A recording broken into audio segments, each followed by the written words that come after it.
Tonight, we ride not into glory, but into memory.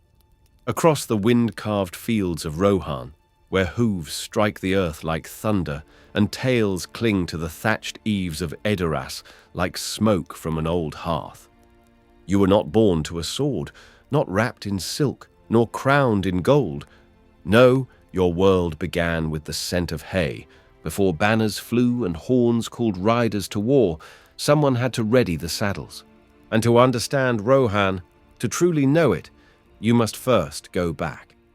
Long before Meduseld rose golden above the hill, before the name Rohan was ever spoken in Gondor, to a time when these fields were called Calenardhon, and no horse lord yet called them home. Our tale truly begins in the north, in the land of the Eotheod, beyond the forest of Mirkwood and the icy fingers of the misty mountains. There lived a proud and fierce people, riders of the plains, descended from the men of the north and kin to the ancient Edain who once marched beside elves. Their chieftain was Eorl the Young, tall, golden-haired, fearless. He came to leadership not by age, but by fire. His father, Leod, was killed while trying to tame a wild, untouchable horse, none other than Fréaláf, the sire of all Mearas. The steed bowed to no man until Eorl mounted him in grief and fury. From that day the horse obeyed only him. And so, at just 16 winters, Eorl was named Lord of the Eotheod. His people did not question it. He rode like no other, and his voice carried the weight of kings. Far to the south, Gondor was faltering. The long line of stewards still held the White City, but Sirion's rule was haunted by shadows. The strength of the realm had dwindled, stretched thin across ancient borders. The Balcoth, easterling tribes from beyond the Sea of Rune, had begun massing in the east, crossing the Anduin in terrifying numbers. At the same time, orcs surged from the Misty Mountains and the White Mountains alike, threatening Gondor from both sides. Sirion, desperate and outnumbered, lit the beacons of Amon-Dîn, a call for aid that few believed would ever be answered. In times of war, it would leap from Amon-Dîn to Eilenach, then to Nardol, Calenhad, and Halifirion, until it reached the far western watchfires. But in the north, across leagues of forest and river, one boy chieftain saw the flame, and did not hesitate. Beyond Mirkwood and beneath the misty mountains, dwelt the Eotheod, descendants of the Edain, like the men of Gondor. The Dunedain sprang from the house of Elros, son of Eärendil, while the Eotheod claimed descent from the house of Hador, golden-haired and bold. Though centuries and leagues divided them, the blood of the three houses of the Edain still stirred with memory. Eorl the Young saw in that flame the call of kin, and so he rode, not for gold or land, but for honor, for vengeance against the Easterlings, and for the bonds of old that no darkness could fully sever. Where Sirion, steward of Gondor, had gathered what forces he could to halt the tide of Balcoth and orcs pouring from the east, but his men were outnumbered and surrounded with the Anduin at their backs. Hope began to falter.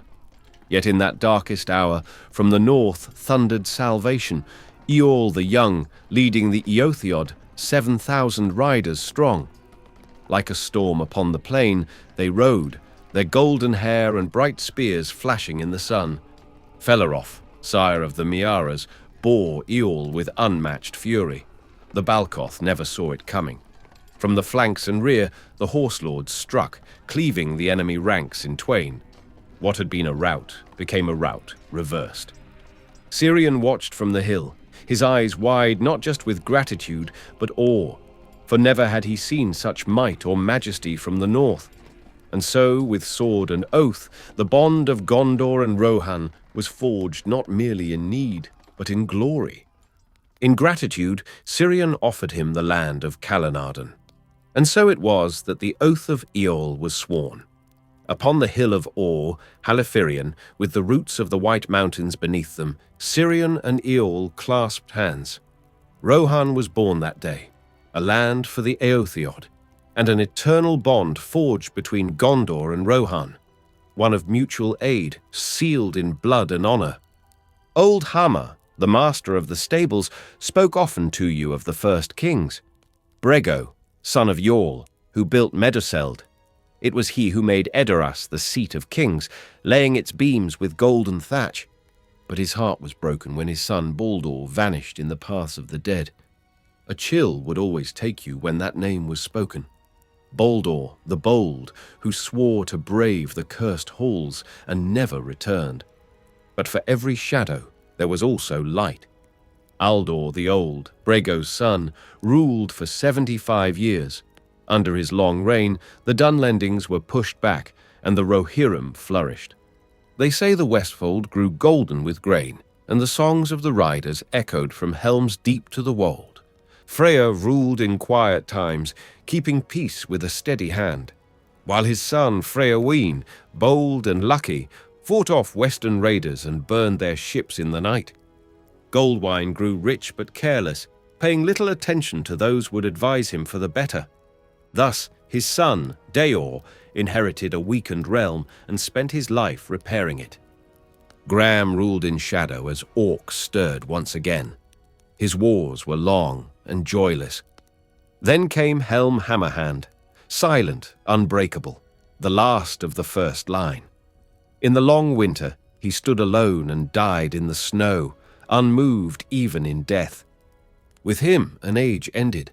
Fréaláf, his sister's son, reclaimed Edoras and founded a new line.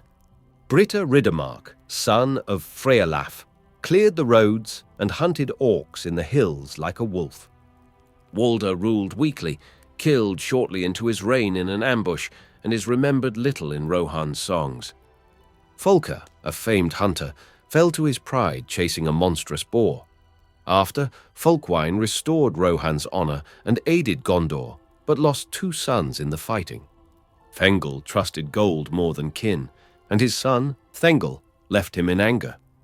Thengel returned from Gondor with a beloved queen and ruled with dignity. Théoden, son of Thengel, bore sorrow.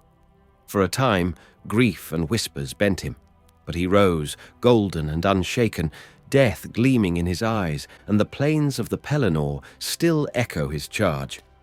Eomer sister son of Théoden, became king upon a battlefield of ash and ruin. He rebuilt not just walls but hearts. They called him blessed, for he ruled long and with justice. And last came Elfwine the Fair, who united the hearts of Rohan and Gondor once more. Under him, peace returned. But even now the barrows before Edoras are lined with grass and crowned with white cymbalmine. Each holds a king, each has a tale, and you, the stablehand who brushed manes and swept stables, came to know them all.